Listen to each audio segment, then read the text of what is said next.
conflictos familiares. ¿Qué familia no ha tenido conflictos?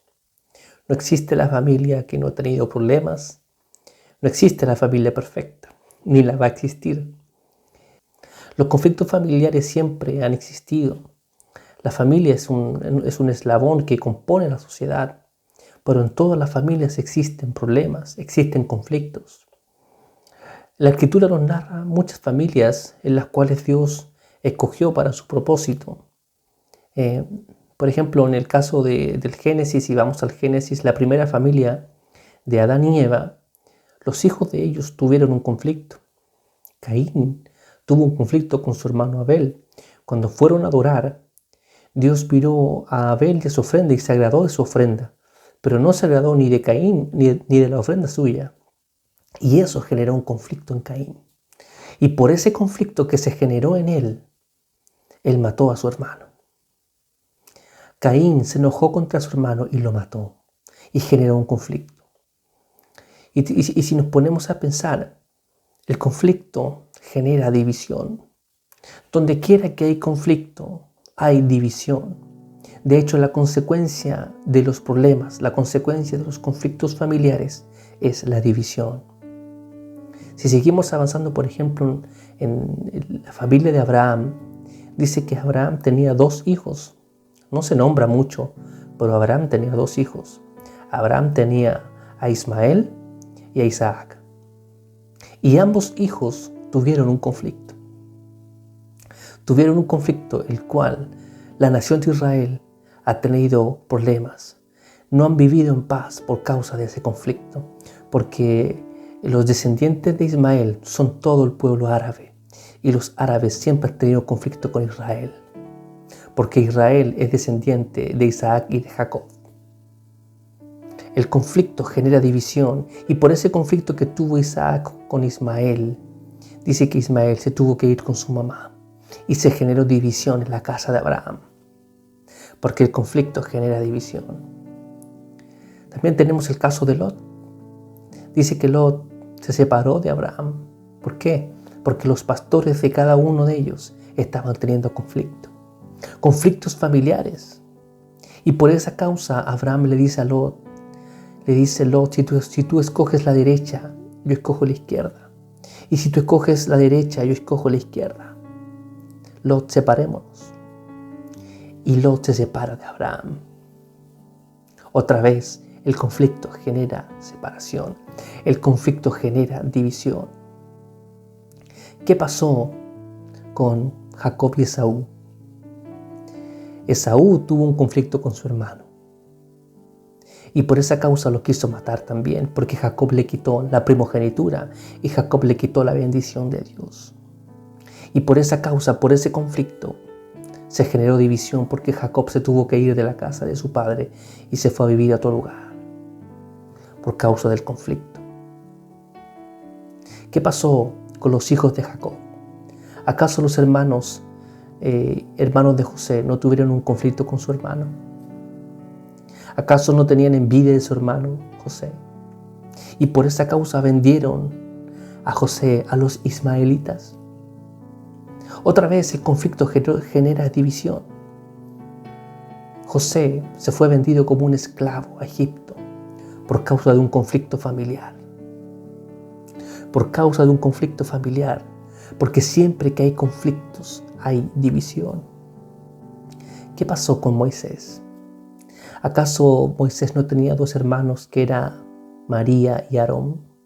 Y en una oportunidad narra que María y Aarón hablaron contra Moisés y Jehová lo escuchó. ¿Y saben lo que pasó con María? Dice que a María le dio lepra y tuvieron que sacarla del campamento por 7 días. Porque siempre que hay conflictos, hay separación, hay división. El Señor nos aconseja este tiempo que dejemos los conflictos a un lado. Porque cada vez que hay conflictos en la iglesia, en la familia de Dios, cada vez que hay conflictos, hay separación. Y a Dios no le gusta la separación. A Dios le gusta la unidad. Porque Dios es uno. Oye, dice Israel, Jehová tu Dios, Jehová uno es. porque a Dios le gusta la unidad. Y es un tiempo donde tú y yo debemos dejar los conflictos a un lado y empezar a unirnos. ¿Por qué? Porque es un tiempo donde Dios quiere que nos unamos. Yo he tenido conflictos y tú has tenido conflictos. Tal vez tú y yo hemos tenido conflictos. Pero es tiempo de dejar esos conflictos, de dejar esos problemas, de dejar esas divisiones, de dejar esas disensiones y empezar a unirnos en el Espíritu. Quiero leerte un versículo en el cual el apóstol Pablo nos habla acerca de la unidad. Está ahí en Efesios capítulo 4, dice: yo pues preso en el Señor os ruego que andéis como es digno de la vocación con que fuisteis llamados, con toda humildad y mansedumbre, soportándoos con paciencia los unos a los otros en amor, solícitos en guardar la unidad del Espíritu en el vínculo de la paz. Un cuerpo y un espíritu, como fuisteis también llamados en una misma esperanza de vuestra vocación, un Señor, una fe, un bautismo, un Dios y Padre de todos, el cual es sobre todos y por todos y en todos. Es un tiempo donde nos debemos reconciliar, de empezar a soportarnos con mansedumbre, con humildad, de soportándonos con paciencia. Tú y yo somos distintos, pero hay algo que nos une. Es que somos uno en Cristo Jesús. Jesús dijo que Él vino a salvar y rescatar a las ovejas perdidas de la casa de Israel. Y eso es verdad. Pero el mismo Jesús también dijo que Él tenía otro rebaño. Y después Él dice que ya no habrán dos rebaños, sino que existirá solamente un rebaño y un pastor, que es Él mismo. Porque en Cristo no hay judío ni griego, ni bárbaro ni escita, ni judío ni gentil. Porque de ambos pueblos Él hizo un solo pueblo. Para que tú y yo somos parte de la familia de Dios. Para que nos empecemos a unir en el Espíritu.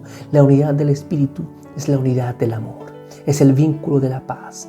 El amor es el vínculo perfecto. Dice que el amor de Dios ha sido derramado en nosotros por el Espíritu Santo. La unidad del Espíritu es la unidad del mismo sentir, es la unidad del mismo sentir, del mismo pensamiento. Esa es la unidad del Espíritu. La unidad del cuerpo habla acerca de que tú y yo nos necesitamos. Porque tú tienes gracia y yo necesito tu gracia.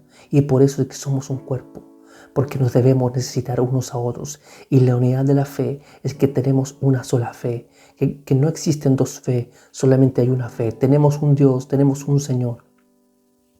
Tenemos un bautismo y tenemos un Dios y Padre que es sobre todos, por todos y en todos. No existen dos pueblos, no existen dos iglesias. Para Él, para Dios, para el Señor, solamente hay una iglesia. Para Él hay un solo pueblo. Para Él hay un solo rebaño. Y para un solo rebaño se necesita solamente un pastor, que es Jesucristo nuestro Señor.